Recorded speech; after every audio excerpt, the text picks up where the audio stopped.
Okay, Kenya is ranked second best in Africa according to Business Daily Africa, right? It got an index score of 61.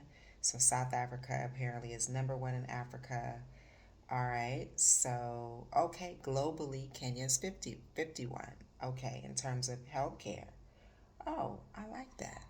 So Kenya is ranked um, second best in Africa in terms of healthcare and 51 in terms of global healthcare. All right, I like that. Where is the U.S.? How does the USA rank in healthcare?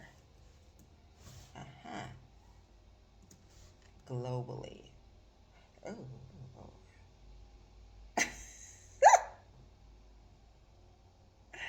last. When you compare it to healthcare systems of 11 high income countries, the US is last. Hey, good people. I wanted to make this video specifically for people who are interested or planning a move to Africa, specifically Kenya, but they are fearful, apprehensive about the healthcare system. And rightfully so, because there are so many people that will leave Africa to go and receive healthcare elsewhere. Depending upon who you ask, healthcare in Kenya is ranked number two in Africa and perhaps 51st globally. And I bring this up because I recently had a dental treatment, and I said maybe I should make a video just inspiring people to go ahead and make the leap and don't let pre-existing health issues or the fact that you are aging or a senior keep you from moving to Africa. When we were bringing my mom here, as some of you know, I am my mother's only child. And, she suffers from dementia, and it's just there was so much going on with her financially and physically, um, just a lot. And she had no other choice but to move to where I am because I am her only child. And I wasn't planning on moving to Indiana or attempting to look after my mother in expensive ass Los Angeles. But there were some naysayers. There were some naysayers from people who had never been to Africa ever a day in their lives and definitely never been to Kenya. And they were just like, I don't think it's a good idea for you to bring your mom to Africa. I Googled it, and the healthcare in Kenya is not good, and just all of this stuff. And what I had to explain to this person, right? What I had to explain is that in Africa, there's private and there is public health care. The public health care usually is very undesirable. Um, I've been to hospitals where, it's just family members sleeping outside, Lord Jesus. And we have this issue in the U.S. when someone is chronically ill and then you have family that can't afford to stay in a hotel nearby, etc. And if you are coming to Africa, specifically Kenya, Uganda, I mean, so much of this is privatized. You will be in a private hospital. I mean, one of the best that, or I'll say one of the hospitals that expats or immigrants tend to love is the Aga Khan hospitals. So I say all that to say that the healthcare here is good. And on top of that, the health insurance here is super cheap. I don't have health insurance for myself or for my mom. I am going to look into that this week.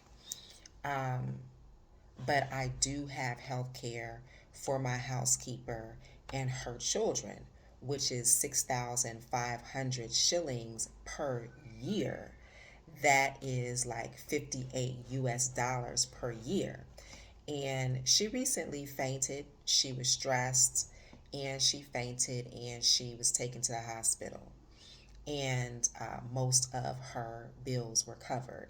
And then the remaining amount was like, I don't know, I think 4,000 shillings, which she was able to cover. 4,000 shillings, move the decimal point to the left two places, and that's roughly like $35. Okay.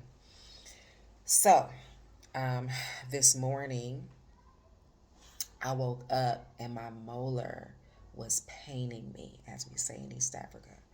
My lower molar was really hurting. And I was like, ooh, is that a cavity? What happened? Then I just tuned in a little bit more to my body and I realized also the upper molar was hurting as well.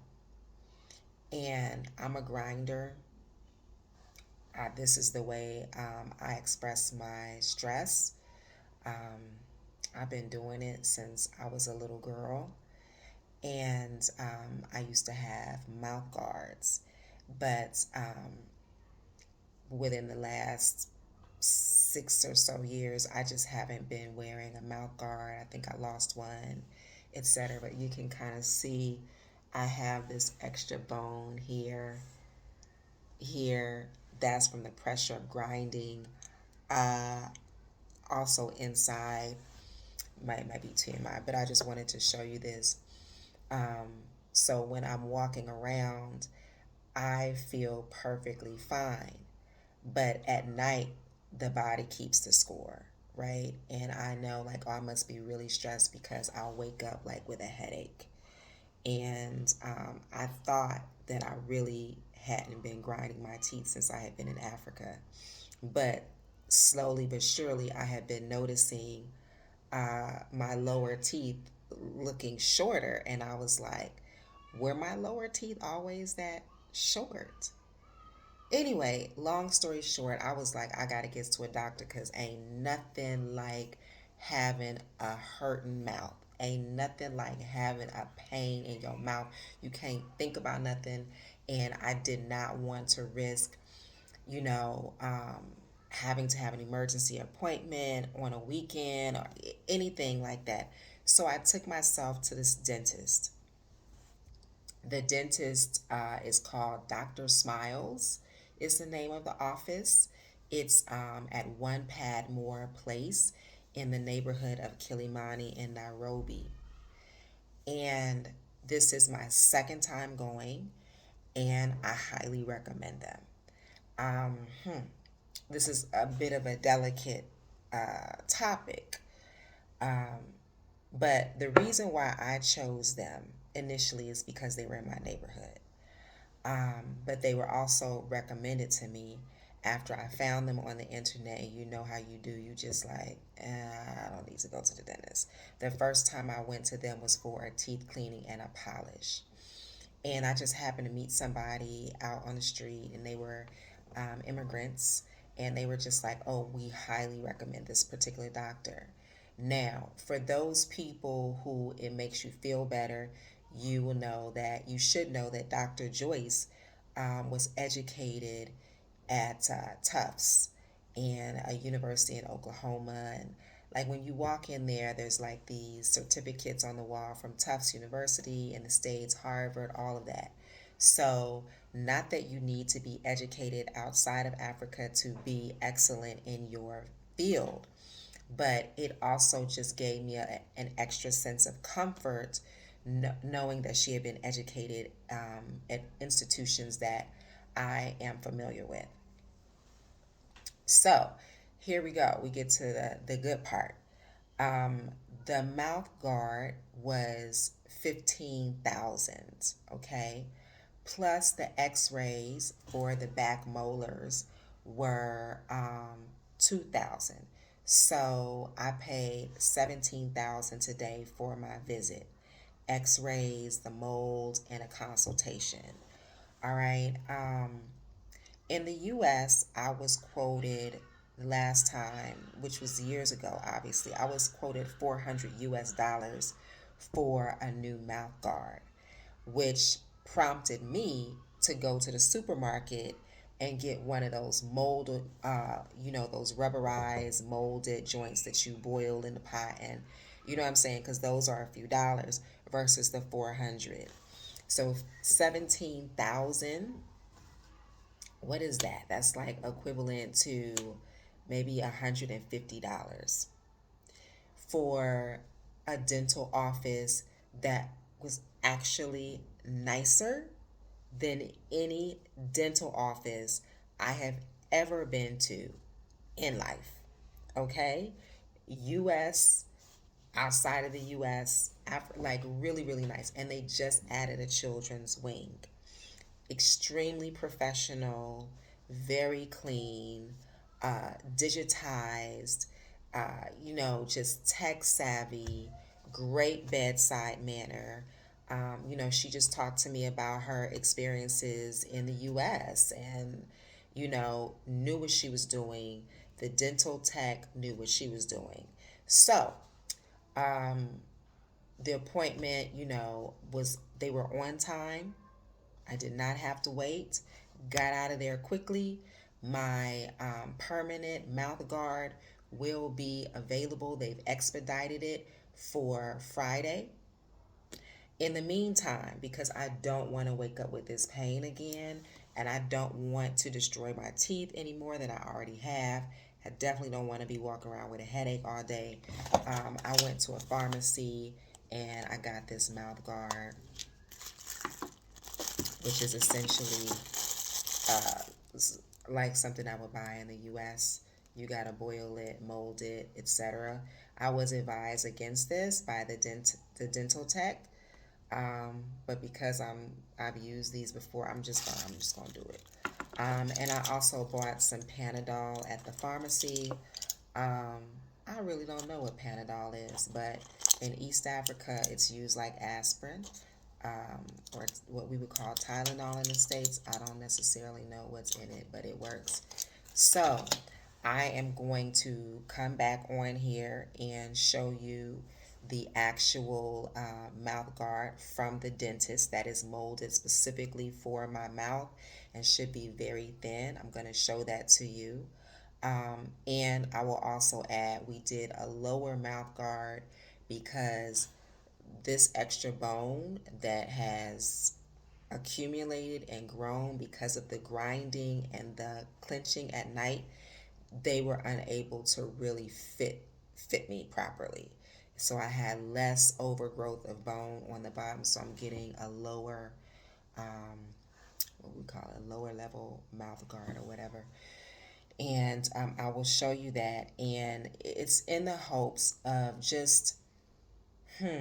it's in the hopes of basically just letting you know that you can immigrate, you can come to Kenya, specifically Africa.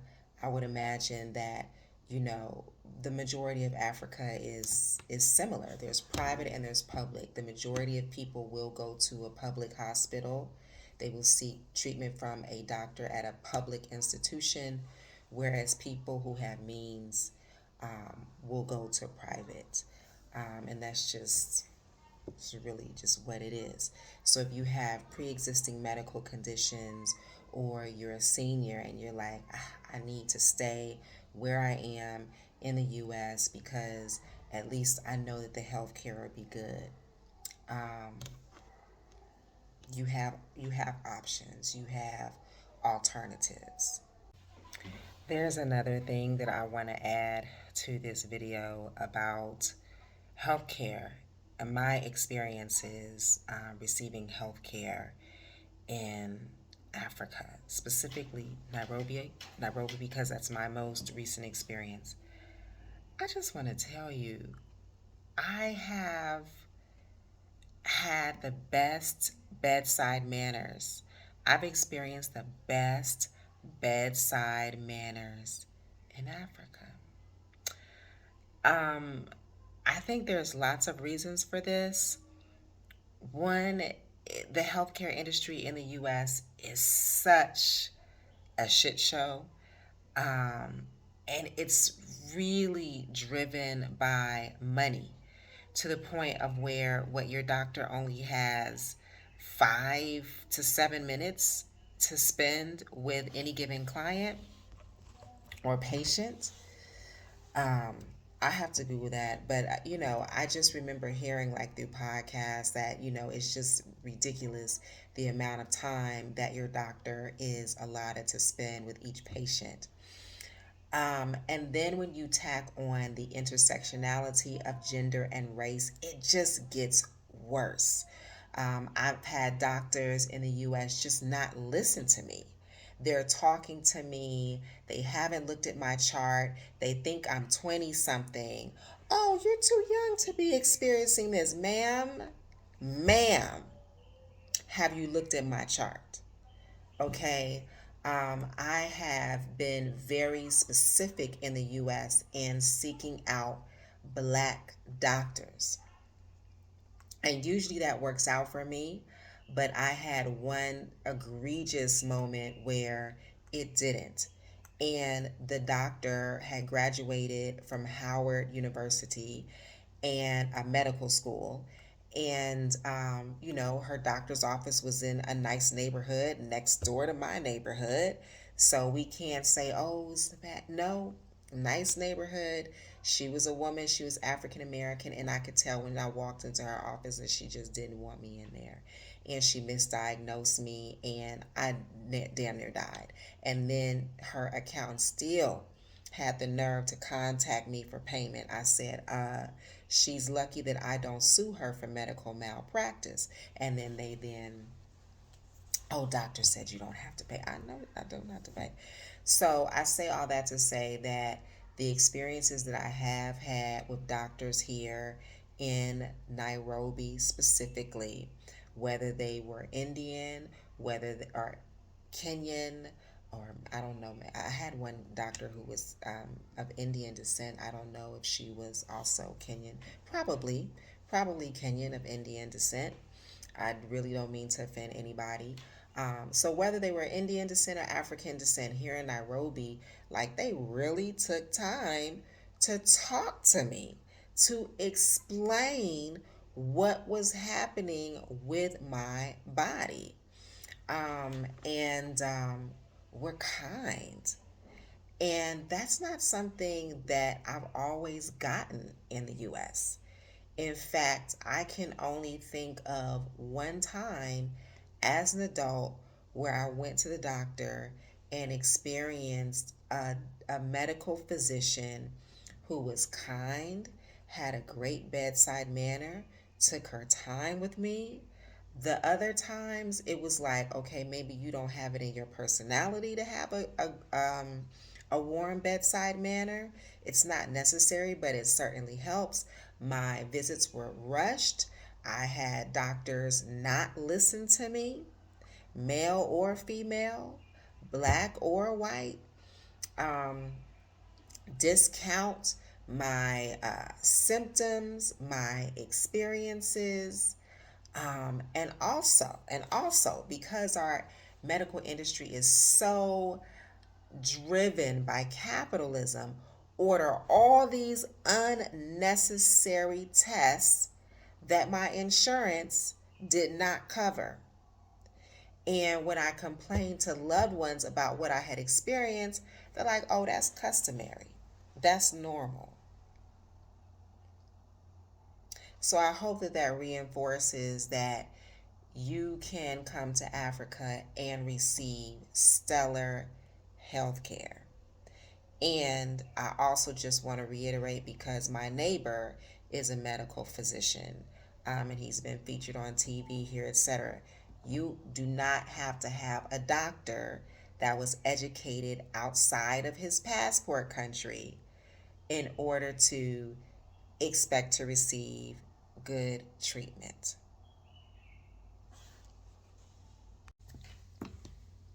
And we are back.